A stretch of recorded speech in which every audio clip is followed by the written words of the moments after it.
ce qui se joue en ce moment, c'est la dernière carte dans cette guerre de leadership dans cette région des Grands Lacs. Kagame et Museveni se considèrent toujours comme étant les défenseurs de la grande communauté Tutsi et ils aimeraient bien présenter cette carte non seulement dans la sous-région mais également auprès de la communauté internationale comme étant des minorités ou une minorité menacée et pour cette raison, ils sont prêts à faire tout faire pour essayer de se maintenir en place. Non, les temps ont changé parce que même cette considération est aujourd'hui obsolète. Obsolète parce que beaucoup des Tutsis justement sont morts à cause justement de cette guerre de pouvoir, cette guerre de prédation, cette guerre d'acharnement contre le peuple congolais parce que on a sacrifié, y compris les chefs d'État, à cause de cela, alors que le but était ailleurs.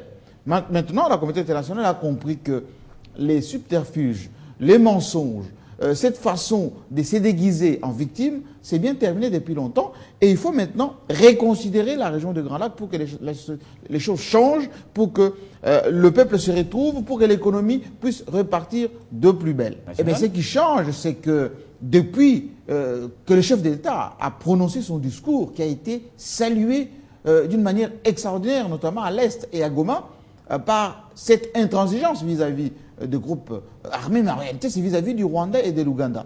À Kampala, il ne se passera pas grand-chose parce que ce sont des gens de mauvaise foi. Et l'Ouganda et le Rwanda.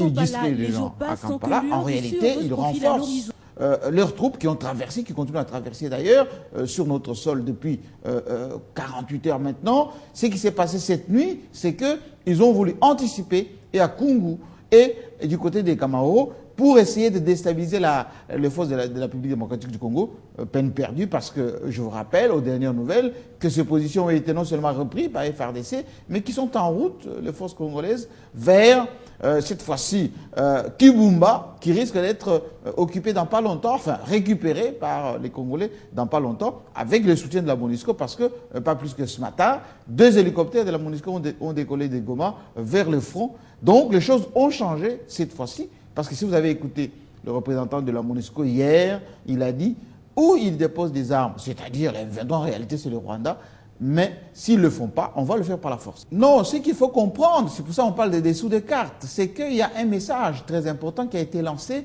vers Paul Kagame et Museveni par la communauté internationale. L'arrivée, notamment la conclusion des concertations nationales par le Conseil de sécurité. L'arrivée de Mme Zuma à la clôture, enfin au Congrès, il y a encore 2 jours, et surtout les mobilisations, la concentration des forces de la MONUSCO, notamment les redoutables Tanzaniens qui sont déjà là-bas, les Sud-Africains, n'oublions pas, ont déjà déployé là-bas, les drones qui sont en train d'être préparés pour le déploiement, démontrent que cette fois-ci, ça ne sera pas comme avant. On va en finir une bonne fois pour toutes, parce qu'il y a eu beaucoup d'exaspération de la part de la communauté internationale, il y a eu beaucoup de fatigue de la part des Congolais. L'humiliation, les humiliations ont une limite, et à un moment donné, il faut mettre un coup final à tout cela. C'est pour cela que dans son discours, le chef de l'État a appelé à la cohésion nationale pour en finir une bonne fois pour toutes. Parce qu'avec les Rwandais et les Ougandais, on ne peut pas parler négociation, on ne peut pas parler politique, parce qu'ils sont venus au pouvoir à cause de cela.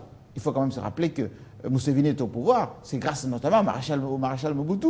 À l'époque, Kagame est arrivé au pouvoir, c'est parce que les Américains voulaient redimensionner la région des Grands Lacs, avec les génocides qu'il y a eu au passage, même s'il faut aujourd'hui regarder de très près tout ce qui a été avancé comme données. Maintenant, la situation qui prévaut là-bas est que négociation ad vitam aeternam, ça y va et ça fatigue. Maintenant, il faut faire comprendre que le langage, le langage qui peut être compris par tous ces gens, c'est la force. Les FARDC sont au travail. Il faut maintenant une cohésion nationale, un soutien de la population congolaise, des politiques aussi. Rappelez-vous que lorsque la France et les États-Unis sont en guerre, eh bien, leur politique, dans leur ensemble, soutient les forces armées qui sont au feu pour essayer de les galvaniser pour que ces forces armées remportent des victoires. Dans toute situation, il faut toujours parler. Mais parler ne veut pas dire faire des compromissions, comme l'a dit François Mwamba. Parler, ça veut dire donner la possibilité à celui qui est en face de vous de se plier ou non. Mais parler en position de force. Aujourd'hui, les FARDC sont en position de force. Le Congo est en position de force sur le plan diplomatique, sur le plan politique. un gouvernement de cohésion nationale va être mis en place dans quelques jours. Sur le plan même, je dirais, sous-régional, parce que nous avons à la fois la SADC, l'Union africaine, mais aussi la communauté internationale, avec la MONUSCO aujourd'hui et les autres forces, l'Union européenne, n'oublions pas de ça. Donc, il faut aller parler avec ces gens, leur faire comprendre qu'il est utile de revenir à la raison. Il suffit d'écouter Joseph Kabila lorsqu'il a parlé au Palais du Peuple l'autre fois. Tout le monde s'est mis debout pour dire « oui, cette fois-ci, on va en finir ».